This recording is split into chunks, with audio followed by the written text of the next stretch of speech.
ನಮಸ್ಕಾರ ಸ್ನೇಹಿತರೆ, ನಾನು ಗೋವಾಗೆ ಇಂದು ಕರ್ಕೊಂಡು ಬಂದಿದ್ದೀನಿ. ಅಲ್ಲಿ ತಿಳಿ ನೀರಿನ ಸಮುದ್ರಗಳು, ಪೋರ್ಚುಗೀಸರು ನಿರ್ಮಾಣ ಮಾಡಿರುವ ಚರ್ಚ್ಗಳನ್ನು ನಾವು ನೋಡಲಿಕ್ಕಿಂತ ಮುಂಚೆ ನಮ್ಮ ಸನಾತನ ಧರ್ಮದ ದೇವಾಲಯಗಳನ್ನು ಕೂಡ ನೋಡೋಣ ಬನ್ನಿ. ಹಾಗಾದರೆ ಗೋವಾದಲ್ಲಿ ಅತಿ ಹೆಚ್ಚು ಜನರನ್ನು ಆಕರ್ಷಿಸುವ ಒಂದು ಏಕೈಕ ದೇವಾಲಯ ಅಂದರೆ ಅದು ಮಂಗೇಶ್ಕರ್ ಟೆಂಪಲ್. ಈ ದೇವಾಲಯದ ಸಂಪೂರ್ಣ ಮಾಹಿತಿ ನೀಡುವುದಕ್ಕೆ ಮುಂಚೆ ನೀವು ಇನ್ನೂ ನನ್ನ ಯೂಟ್ಯೂಬ್ ಚಾನಲ್ಗೆ ಹೊಸಬರಾಗಿದ್ದರೆ ಖಂಡಿತವಾಗೂ ಈಗಲೇ ನೀವು ನನ್ನ ಯೂಟ್ಯೂಬ್ ಚಾನಲನ್ನು ಸಬ್ಸ್ಕ್ರೈಬ್ ಮಾಡಬೇಕಂತ ಕೇಳ್ಕೊಳ್ತಾ ಇದ್ದೀನಿ.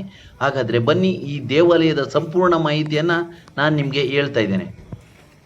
ಗೋವಾದ ಪೊಂಡಾ ತಾಲೂಕಿನ ಮಂಗೇಸಿ ಗ್ರಾಮದಲ್ಲಿ ನಾವು ಮಂಗೇಶ್ಕರ ಟೆಂಪಲನ್ನು ನಾವು ನೋಡ್ಬೋದು.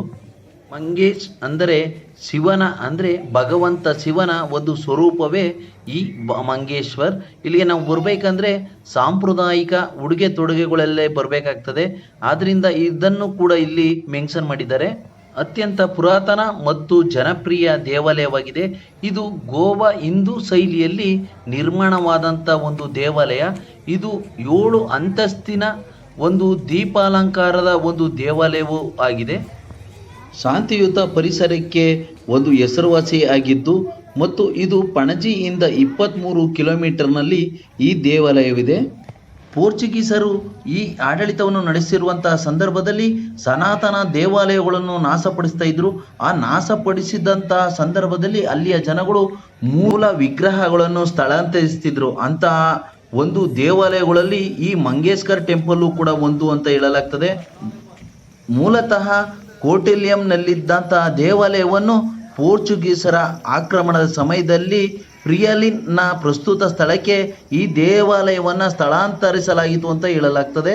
ಸುಮಾರು 450 ವರ್ಷದ ಹಳೆಯ ದೇವಸ್ಥಾನವಾಗಿದ್ದು ಇದು ಅದಕ್ಕಿಂತ ಪುರಾಣದ ಕಥೆಗಳನ್ನು ನಾವು ನೋಡಲಿಕ್ಕೆ ಹೋದರೆ ಈ ಒಂದು ಕಾಡಿರುತ್ತೆ. ಆ ಕಾಡಿನ ಜನರ ಒಂದು ದೈವ ಭಕ್ತಿಯನ್ನು ಮೆಚ್ಚಿ ಅವರನ್ನು ಪರೀಕ್ಷಿಸಲು ಸಾಕ್ಷಾತ್ ಶಿವ ಮತ್ತು ಪಾರ್ವತಿಯರು ಅವರ ನಡುವೆ ಬಂದು, ನಾವು ಇಲ್ಲಿ ನಿಮ್ಮ ಜೊತೆ ವಾಸವಿರಬೇಕು, ನನ್ನ ಹೆಸರು ಗಿರೀಶ ಮತ್ತು ನನ್ನ ಪತ್ನಿ ಗೌರಿ ಎಂದು ಪರಿಚಯ ಮಾಡಿ ಸುಮಾರು ದಿನಗಳ ಕಾಲ ಅವರ ನಡುವೆ ಒಂದು ವಾಸ ಮಾಡಿ ಅವರ ಭಕ್ತಿಯನ್ನು ಇವರು ನೋಡಿ ಮೆಚ್ಚುಗೆಯಾಗಿ ಅವರು ಸಾಕ್ಷಾತ್ ಶಿವನ ಒಂದು ಸ್ವರೂಪವನ್ನು ತೋರಿಸುವ ಮುಂಚೆ ಅಂದರೆ ಪೂರ್ವಕ್ಕೆ ಮುಂಚೆ ಅವನು ಪಾರ್ವತಿಯನ್ನು ಕೆಣಕಲು ಮುಂದಾದಂಥ ಶಿವ ಹುಲಿಯ ವೇಷದಲ್ಲಿ ಪಾರ್ವತಿಗೆ ಗರ್ಜಿಸುತ್ತಾರೆ.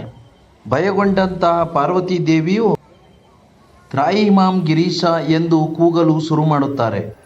ಇದರ ಅರ್ಥವೇನೆಂದರೆ ಪರ್ವತದ ಪ್ರಭುವೇ ನನ್ನನ್ನು ರಕ್ಷಿಸು ಎಂದು. ಅದಕ್ಕಾಗಿ ಇದನ್ನು ಮಂಗೂರೀಶ ಎಂದು ಕರೆಯುತ್ತಿದ್ದರು. ಅದು ಮಂಗೇಶ ಎಂದು ಈಗ ಕರೆಯಲಾಗ್ತದೆ ಅಂತ ಹೇಳಲಾಗ್ತದೆ. ಮಾಘ ಪೂರ್ಣಿಮೆಯ ಸಂದರ್ಭದಲ್ಲಿ ಇಲ್ಲಿ ರಥೋತ್ಸವವೂ ಕೂಡ ನಡೀತದೆ. ಇಲ್ಲಿ ಸಾಂಪ್ರದಾಯಿಕ ಉಡುಗೆ ತೊಡುಗೆಗಳ ಮುಖಾಂತರ ನಾವು ಈ ದೇವಾಲಯಕ್ಕೆ ನಾವು ಭೇಟಿ ನೀಡ್ಬೋದು.